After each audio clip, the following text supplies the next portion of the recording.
Le flash d'information locale, présenté par Laura Sahin. Bonjour à tous et bienvenue dans votre rendez-vous d'information locale. Nous sommes le mercredi 7 mai et voici les titres de votre édition. Le présumé coupable de l'acte de vandalisme de la stèle en mémoire aux enfants de la Verdière a été jugé en comparution immédiate en début de semaine. Il est ressorti libre du tribunal.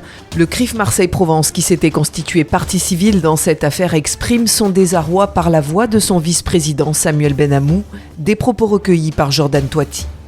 La 12e chambre correctionnelle du tribunal judiciaire de Marseille a jugé une affaire d'une portée mémorielle et républicaine. Le prévenu, M. Luvenu Mawete, avait été interpellé en flagrant délit après avoir détruit cette stèle. À l'audience, pourtant, il a nié les faits. Il a dit qu'il connaissait la personne qui avait fait cela, mais que ce n'était pas lui. Et puis, il a abusé d'un détail matériel, peut-être guidé par son avocat. Cela a provoqué le trouble au sein du tribunal et le doute profite au prévenu. Alors, il a été relaxé des liens de la prévention. Le tribunal ne l'a pas retenu coupable. Il ne pouvait pas ignorer qu'il s'agissait d'une étoile de David. Il savait donc pertinemment de quoi il s'agissait. Et aujourd'hui, c'est une stèle qui a été brisée. C'est la mémoire de ces enfants qui a été brisée par l'acte d'un ivrogne. Le parquet a d'ailleurs la possibilité de faire appel de cette décision de justice. C'est aujourd'hui que s'ouvre le conclave à Rome pour élire le nouveau pape. Le cardinal marseillais Jean-Marc Aveline fait partie des favoris de la presse internationale. Les Italiens accusent même le président Emmanuel Macron de faire campagne pour l'archevêque de Marseille. Les habitants du quartier de la Solidarité n'auront plus accès à des bus passé 21h. C'est déjà le cas les dimanches avant 7h45 et après 21h. Plus de 200 personnes ont déjà signé une pétition pour demander le retour d'une présence de transport public suite à la suppression du bus 526. Plus de 4000 personnes sont impactées par cette décision.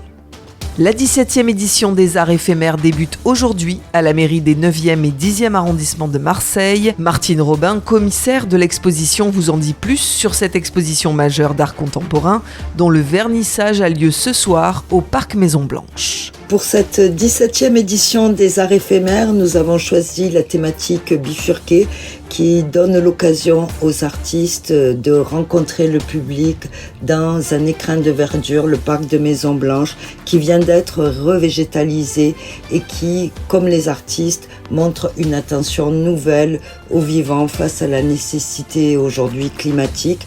Les artistes ont choisi de créer des œuvres qui propose de faire une halte, qui propose de revenir sur notre interaction avec le vivant et qui propose également aussi d'avoir une conscience politique face à la relation que l'on peut entretenir avec notre environnement.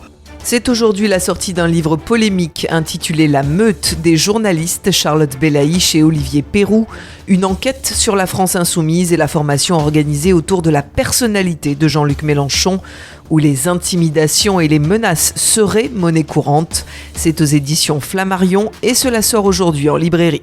La météo aujourd'hui est de 16 degrés ce matin et jusqu'à 18 degrés cet après-midi sur notre belle cité phocéenne.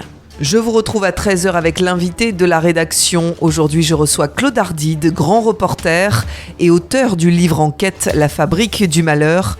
À tout à l'heure sur le 90.5. Tout de suite après ce journal, c'est l'Instant Mag de Magali Barthès. Jeudi dernier, la communauté juive de Marseille célébrait Yom Ha'atzmaut, fête de l'indépendance de l'État d'Israël au domaine des Calanques. Magali Barthès, notre journaliste, était présente pour vous faire vivre cette journée. A tout de suite sur Radio JM. Je vous souhaite à tous de passer une très belle journée et surtout, prenez bien soin de vous. Vous venez d'écouter le flash d'information locale, présenté par Laura Sahin.